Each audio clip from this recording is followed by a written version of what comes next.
The WHAS TV broadcaster who carried Kentuckiana through one of its worst natural disasters has died. Ken Rowland passed away late yesterday afternoon peacefully in his Louisville home at the age of 91 after enjoying a wonderful Thanksgiving with his family. From this very studio where I'm standing, we were lucky to have him on the air April 3rd, 1974. His coverage of the deadly tornado outbreak. I interviewed him in 2008 about that fateful day and how he helped pull Kentuckiana through a real nightmare.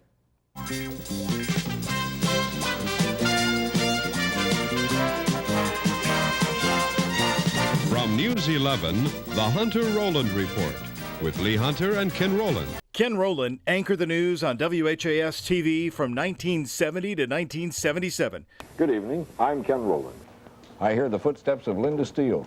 Yes, there she goes now. Was that the flash behind me there? Was That's that right. Linda? Born in Kansas, he moved to Louisville in 1958 as a radio news director, along the route interviewing history-making newsmakers, like this 1967 photo of Ken on the right with Muhammad Ali and Martin Luther King Jr. in Louisville, 1 year before King's assassination.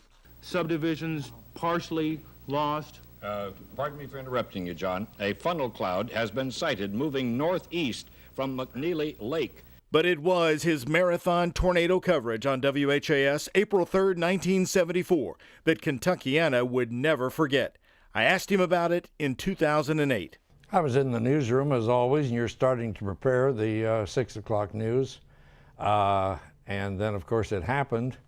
And I believe it was me who then dashed to the announcer's booth on the second floor where television was and put out the bulletin on TV. A pair of tornadoes were indicated by radar at 15 miles south and 10 miles southeast of Standiford Field at 7:12. Not just any tornado, a monster.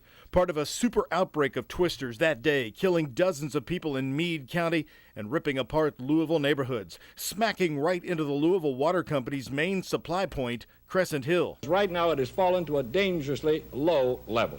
Please do not use water here in the city of Louisville. And at one point you had to tell the community that the water level had dropped to a dangerous level. That must have been unnerving.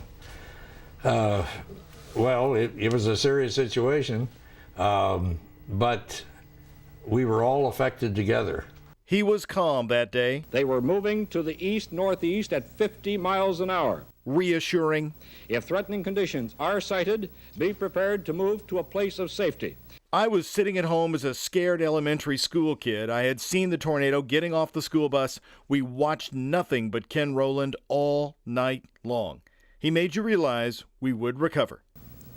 It's strange that a storm that literally tried to blow us apart brought us closer together. He never lost it, never cracked up, despite such bad news hour by hour. Brandenburg, Kentucky has been the most severely hit of any place in the state, and the toll there seems to be going up by the hour. And live with us tonight, former WHAS anchor Ken Rowland is here with us tonight, along with his wife, Edie. When we celebrated WHAS 11's 60th anniversary in March of 2010, we invited Ken to be honored as well. He loved every minute of it and enjoyed a martini alongside Milton Metz and other WHAS broadcasting legends. But in watching and rewatching his coverage from 1974, now in modern times, you realize one thing. Nothing was flashy. It was just the facts. I knew those areas, you know, from being here for so long. That's the reason basically they had me anchoring nearly all of it, because I knew block by block what was in those blocks. And that's what we needed that day. Ken was old-fashioned journalism who went back out into the disaster area in the days afterward to report from the scene. And there were even reports of scattered earth tremors in southern Indiana. Ken's approach mattered to us all then, as it should now. I enjoyed my career in broadcasting very much. Well, that's the news.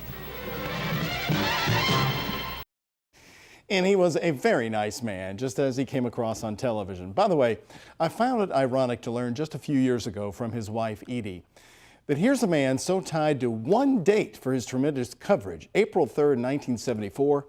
Ken Rowland was born on April 4th, 1926. Well, you've been sharing your memories of Ken with us on social media. Former WHAS 11 reporter and anchor Monica Pearson, who retired in Atlanta, or Monica Kaufman as she was known on the air here, sent me this tweet. He was an absolute joy to work with when I was there from 73 to 75. He truly kept us all anchored, a solid anchor. From Monica Pearson in Atlanta. And Debbie writes on our Facebook page, his face was that of a common man, but his voice and personality made him an extraordinary individual. He was a local icon whom I imagine is in heaven trading stories with Milton Metz. And we learned today that the visitation for Ken Rowland will be this Thursday from 11:30 until 1 at Herman Meyer Funeral Home on Ellison Avenue in the Highlands. His funeral will follow right afterwards at 1, also at Herman Meyer. And